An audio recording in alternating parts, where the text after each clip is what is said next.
Pati yung mga alagad, maminamahal, nung una hindi pa sila naniwala. Ha? Pero nung nabuhay siya ng maguli sa mga patay, doon lamang nila naalala na sinabi ng malapang noon niya na patay, gibayin niyo ang templong ito at itatayo ko ng 3 araw. Ibig sabihin, siya ang nagbumuhay muli sa kanyang sarili. Amen. Pagkatapos ng 3 araw, binuhay niya na maguli ang kanyang sarili. Kaya sabi niya, maminamahal, gibayin niyo ang templong ito at itatayo ko ng 3 araw. At nung siya nagbangon na muli sa mga patay, sabi na magbangon na maguli siya sa mga patay, ay naalala ng kanyang mga alagad na sinalitan niya ito at nagsampalataya sila sa kasulatan at sa salitang sinabi ng mahal na Panginoong Hesus. Nasa John chapter 2 verse 22. Kaya nga, mga minamahal, kaya ba ng tao yan? Tanungin niyo sarili niyo, maminamahal, kayo mga naniniwala na si Kristo'y tao, kaya ba ng tao bumuhay na maguli sa mga patay? Kaya niya bang ibangon ang kanyang sarili mula sa mga patay? Sabi ng Biblia, all flesh turn into dust. Lahat ng mga laman ay mababalik sa alabok, pero ang ating mahal na Panginoon, binuhay niya na maguli ang kanyang sarili, sapagkat siya po'y Diyos. Amen. Hindi po kaya ng tao yan, mga minamahal. Kaya nga, mas imposible yung sinasabi nyo, mga minamahal, na tao lang si Kristo. Kung para sa inyo ay imposible na si Kristo'y Diyos, mas lalong imposible, mga minamahal, na si Kristo'y tao. Ha? Dahil kung si Kristo ay hindi Diyos, paano niya nabuhay ang kanyang sarili? At dito po sa mga banal na kasulatan, sinabi ng banal na kasulatan, siya mismo ang bubuhay sa atin. Sa lahat ng mga sumasampalataya, mga minamahal, siya mismo ang bubuhay sa ating mga sumasampalataya. Ang sabi niya sa John 11:25 and 26, ako ang buhay at ang pagkabuhay na maguli. At sino mang sumasampalataya sa akin, bagamat namatay, ay muli siyang mabubuhay. At ang sumasampalataya na nabubuhay, kailanman ay hindi makakakita ng kamatayan. Sinasampalatayanan mo ba ito? Yan po, maminamahal, ang sabi ng Biblia. Siya po ang bubuhay muli sa mga patay, sa lahat ng mga tao na sumasampalataya sa mahal na Panginoong Kristo. Sabi ng John, basahin natin John 6:40, talo ng 44 at talo ng 22. Maminamahal, 54. John chapter 6 verse 40, verse 44 and verse 54. Basahin po natin, si Kristo ang bubuhay sa lahat ng mga namatay na sumampalataya sa Kanya. Basahin natin. Dito po sa Aklat ng Juan, Kabanata 6, ang talatay 40, 44 at 54. 40, sapagkat ito ang kalooban ng aking Ama, na ang bawat nakakakita sa anak at sa kanya'y sumasampalataya ay magkakaroon ng walang hanggang buhay, at akin siyang ibabangon sa huling araw. Talo ng 44, walang taong makalalapit sa akin maliban ng ang amang nagsugo sa akin, at ang sa kanya'y magdala sa akin, at siya'y aking ibabangon sa huling araw. Talo ng 54, ang kumakain ng aking laman at umiinom ng aking dugo ay may buhay na walang hanggan, at siya ay aking ibabangon sa huling araw. Amen. Amen. Maminamahal, siya rin ang bubuhay na maguli sa lahat ng mga sumasampalataya. Amen. Kaya ba ng tao yan? Ha? Kaya nga, kung para sa inyo imposible na si Kristo'y Diyos, mas imposible na si Kristo'y tao. Amen. Mas imposible. Bakit? Magagawa ba ng tao yan, ng karaniwang tao, na buhay na mugli ang mga patay? Kahit sa larangan ng siyensya, maminamal, wala pang tao na nakabuhay ng patay. Pero dito, maminamal, sabi ng banal na kasulatan, sinabi ng ating mahal na Panginoon, lahat ng sumasampalataya ay magkakaroon ng buhay na walang hanggan, at akin silang ibabangon sa huling araw. Sinabi ng mahal na Panginoong Kristo. Sabi, walang sino mang makalalapit sa akin, malibang ang Ama nagsugo sa akin, at sa kanayin nagdala sa akin, at sila'y aking ibabangon sa huling araw. Ang mahal na Panginoon mismo ang babangon sa mga sumasampalataya, ang mahal na Panginoon Kristo. Hindi kaya ng tao yan. Kaya nga, isang malaking kamangmangan, maminamahal, isang maling kahangalan, ang paniniwala nyo na si Kristo'y tao. Lalo ng isang malaking kahangalan, yung once upon a time naniwala ka na si Kristo'y Diyos, bigla kang naniwala na si Kristo'y tao na lang. Isang malaking kamangmangan yan, maminamahal. Baka nalaglagan ka ng tornilyo sa ulo. Isang malaking kamangmangan yan, yung once upon a time, naniniwala ka na si Kristo, maminamal ay Diyos. Ngayon, biglang nalansi ka, naligaw ka, maminamahal na ang paniniwala mo ngayon, tao na lang si Kristo at hindi Diyos. Isang malaking kamangmangan yan. Paano mabubuhay ng tao ang kanyang sarili? Si Kristo, binuhay niya ng muli ang kanyang sarili.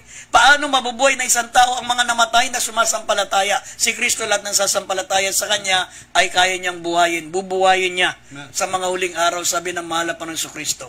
At ito po, sabi ng Marcos, Kapitulo 2, talatang 5 at talatang 7, mga minamahal ang ating mahal na Panginoong Kristo ay nagpatawad ng kasalanan. Kaya ba ng tao magpatawad ng kasalanan?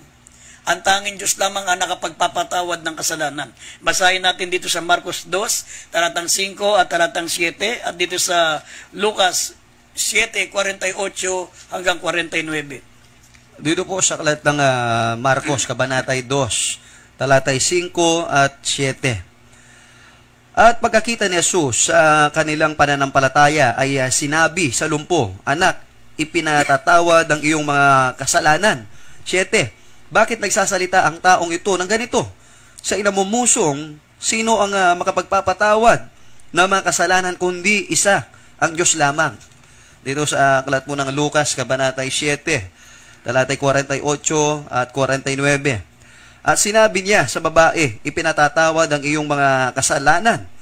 At ang mga kasalo niyang nangakaupo sa dulang ng pagkain ay nagpasimulang nangagsabi sa kanilang sarili, sino ito na nagpapatawad pati ng mga kasalanan? Amen. Amen. Nagpapatawad ng kasalanan. Diyos lamang ang makapagpapatawad ng kasalanan, pero ang ating mahal na Panginoong Kristo nakapagpapatawad ng kasalanan. Amen. Sabi ng Mikas, Kapitulo 7, talatang 18, sabi rito, sino ang Diyos na gaya mo na nagpapatawad ng kasamaan at pinalalagpas ang pagsalangsang ng nalabi sa kanyang mana? Hindi niya pinipigil ang kanyang galit nang magpakailanman sapagat siya ay nalulugod sa kagandahang loob. Sabi ng Mikas 7:18. Diyos lamang po ang may kapangyarihan magpatawad ng kasalanan, pero ang ating mahal na Panginoong Kristo ay nagpatawad ng kasalanan. Sabi ng Acts chapter 10, maminamahal, kung mababasa natin ang Acts chapter 10, maminamahal, sa pamagitan ng pangalan niya, ang lahat ng sasampalataya ay mapapatawad sa kasalanan. Acts chapter 10 verse 43. Basahin po natin yung talata. Acts, Kabanatay 10, ang talatay 43. Siya ang pinatotohanan ng lahat ng mga propeta na ang bawat sumasampalataya sa Kanya ay magkakamit ng kapatawaran sa mga kasalanan sa pamamagitan ng Kanyang pangalan. Amen. Amen. Ang ating mahal na Panginoong Kristo, maminamat, siya lamang ang tanging nakapagpapatawad ng kasalanan. Dahil siya po ay Diyos. Diyos lamang po ang may kapangyarihan magpatawad ng kasalanan, gaya ng nababasa po natin, maminamal, sa mga talata. Pati yung mga hindi sumasampalataya noon, nagtaka sila. Sabi, bakit nagsasalita ang taong ito ng ganito? Siya'y namumusong. Sino ang makapagpapatawad ng kasalanan? Kundi ang Diyos lamang. Ang sabi pa ng Marcos 2:7, dito sa Marcos Kapitulo 7:18, sabi, sino ang Diyos na gaya mo na nakapagpapatawad ng kasamaan at pinalalagpas ang pagsalangsang? Ang Diyos lamang po ang nakapagpapatawad ng kasalanan, pero ang mahal na Panginoong Kristo ay nagpapatawad ng kasalanan. At sa pamagitan ng kanyang pangalan, ang lahat ng sasampalataya ay mapapatawad sa kasalanan. Mga minamal, maliban lang kung ibang Biblia ang ginagamit nyo, maliwanag, maminamal, na si Kristo po ay Diyos sapagkat nagpapatawad ng kasalanan. Bumuhay ng mga patay. Binuhay niya ang kanyang sarili. Pagkatapos ng 3 araw, nabuhay siya ng maguli at siya mismo ang bumuhay sa kanyang sarili. At dito pa, maminamal, siya sinasamba. Ang ating mahal na Panginoong Kristo, sinamba po siya. Sabi ng Banal na Kasulatan, kaya nga, kung tinatawag niyong Panginoon ang mahal na Panginoong Kristo, bakit? Mga minamal, hindi kayo naniniwala na siya po ay Diyos. Sino ang inyong sinasamba sa inyong sambahan, sa inyong pagtitipon, sa inyong Holy Assembly? Sino ang Diyos na sinasamba nyo doon? Kung hindi si Kristo ang sinasamba nyo, ikinalulungkot ko, mga minamahal. kayo po ay kulto. Hindi, mga minamahal, hindi kayo sumasamba sa tunay na Diyos. Dito po si Kristo po ay sinasamba po siya. Basahin po natin Mateo 14, talatang 33, at sa Lucas 24, talatang 51 hanggang 52, sinamba siya ng mga alagad, ng mga apostol.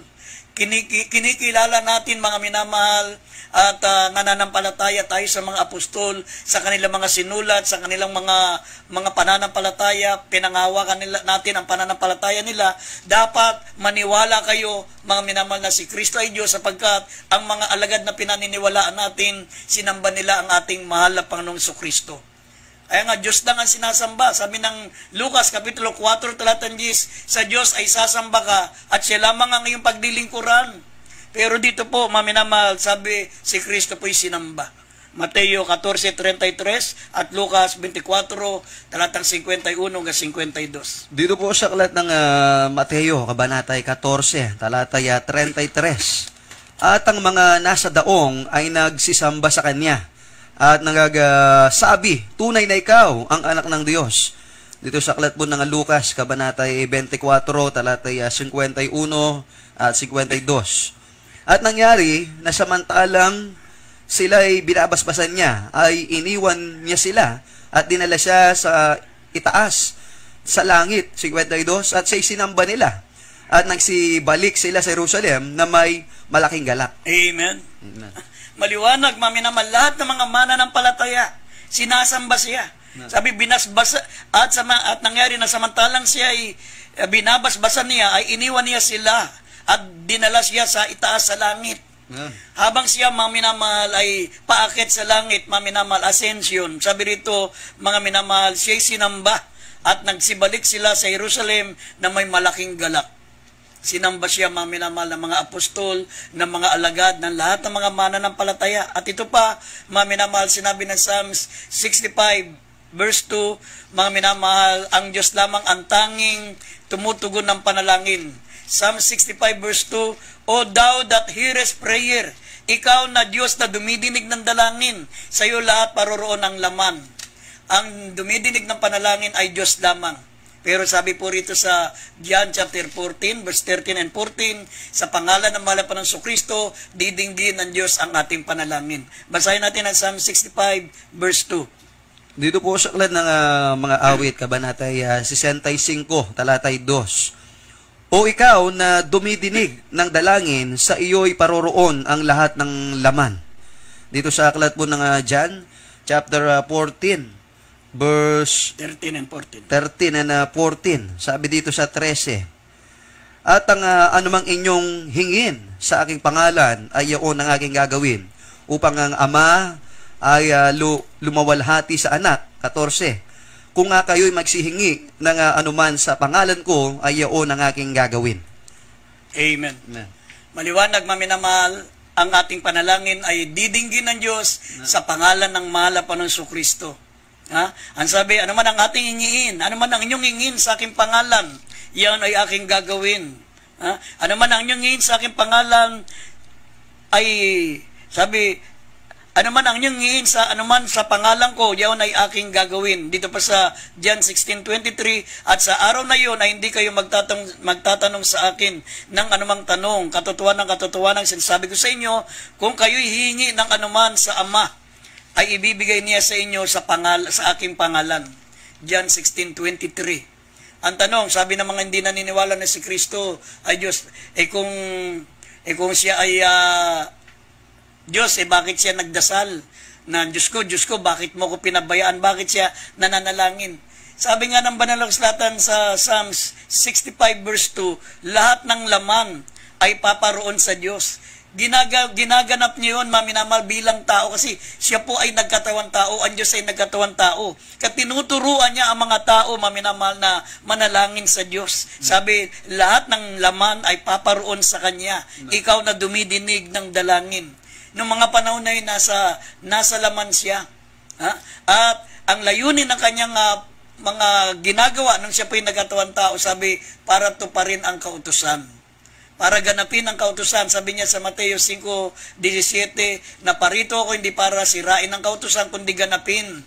Ginanap niya lang yung kautusan. Nasa Psalms 22 verse 1 yun. Yung sinasabi ng mga hindi naniniwala na si Kristo ay Diyos. Sasabi nila, paano magiging Diyos si Kristo? Bakit sinabi dun sa, habang nakapako sa krus, Diyos ko, bakit mo ko pinabayaan? Nasa Biblia, scripture na yon, scripted na yon.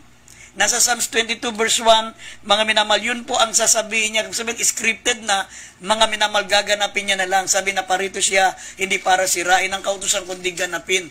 Lahat ng mga kinikilos niya, lahat ng ginawa niya, lahat ng mga sinasabi niya, mga minamahal, yun ay sabi rito na parito siya para ganapin ang kautusan, hindi para sirain. Yan po ay nasa Psalms 22. Maminamahal, ginampanan niya lang yun. Basahin natin, tinutupad niya lang ang nakasulat sa banal na akslatan. Basahin natin Psalms 22 verse 1. Dito po sa aklat po ng Psalms, chapter 22 verse 1. Diyos ko, bakit mo ako pinabayaan? Bakit ka napakalayo sa pagtulong sa akin at sa mga salita ng aking pag-angal? Amen. Amen. Kaya sinabi ng malapang nun yun para matupad yung kasulatan.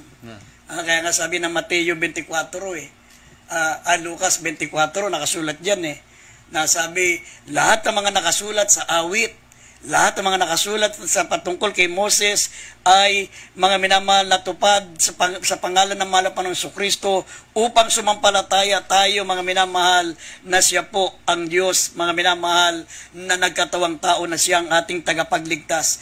Lahat yan ay ginawa niya, mga minamahal, para matupad po, mga minamahal, ang mga nakasulat dito po sa banal na kasulatan. Lahat yan, mga minamahal, ay scripted. Naparito siya, mga minamahal, para ganapin ang kautusan, hindi para, mga minamahal, sirain. Kaya sabi rito, huling talata po, yung Lucas 24:44, lahat ng mga sinabi niya, lahat ng mga nangyari sa kanya, lahat, mga minamahal, ng mga, pati mga kataga, pati mga sinabi sa kanya, mga minamahal, yan po yung nakasulat. Scripted, sabi rito, para, mga minamahal, gampanan niya nung siya nagkatawang tao dito. Kaya hindi nakakalito yan. Ginampanan niya lang ang kautusan, sabi ng Mateo 5, talatang 17. Basahin natin ulit talata Lucas 24:44. Lucas 24:44. At sinabi niya sa kanila, ito ang aking mga salitang sinabi ko sa inyo, nang ako'y sumasa inyo pa, na kinakailangang matupad ang lahat ng mga bagay na nakasusulat tungkol sa akin, sa kautusan ni Moises at sa mga propeta at sa mga awit. Amen. Nabasa natin, mga minamahal. Nabasa natin kanina yung Psalms 22 verse 1. Yan yung tinutukoy ng ating mahal na Panginoon na sabi niya na ito ang aking sinalita, ang salitang sinabi ko sa inyo nung ako'y mga kasama niyo pa na kinakailangan matupad ang lahat mga bagay na nangasulat tungkol sa akin sa kautusan ni Moses at ng mga propeta at mga nakasulat sa mga awit. Nakasulat sa awit yun, hindi nakakapagtaka yun. Sabi na parito siya para ganapin ang kautusan, hindi para sirain ang kautusan. Kaya nga kung hindi ka naniniwala, maminamal na si Kristo ay Diyos, gumawa ka na ng sarili mong langit. Wala kang puwang sa langit. Kasi si Kristo ang magdadala sa iyo sa langit. Nasa Galatia 3:24, maminamahal. Si Kristo ang magdadala sa atin sa langit. Kaya nga kung hindi ka sumasampalataya kay Kristo, hindi ka anak ng Diyos. Hindi ka magiging anak ng Diyos. Sabi ng John 1:12, ngunit ang sino mang sumampalataya sa Kanya, ang sino mang tumanggap sa Kanya, ay binibigyan niya ng karapatan tawaging anak ng Diyos sa makatuwid ay ang sumasampalataya sa Kanyang banal na pangalan. Kaya kapag hindi ka sumasampalataya, hindi ka pwedeng pumasok sa kaharian ng langit, mga minamahal. At kapag hindi ka anak ng Diyos, mga minamahal, wala kang karapatang pumasok sa kaharian ng langit. Hindi ka magiging anak ng Diyos hanggang hindi ka sumasampalataya na si Kristo ay Diyos. Diyos na nagkatawang tao, sapagkat sinabi ng Biblia, without shedding of blood is no remission of sin. Kailangan magkaroon ng dugo na pantubos sa kasalanan natin at ang Diyos ay walang dugo. Kaya kinakailangan niyang magkatawan tao para maibos ang kanyang dugo, because sabi ng Hebrews 9:22, without shedding of blood is no remission of sin. Wala sanang kapatawaran ng ating kasalanan. Yan ang layunin, bakit siya naparito, para mga minamahal mahugasan ng ating kasalanan. Kaya sa gabing ito, habang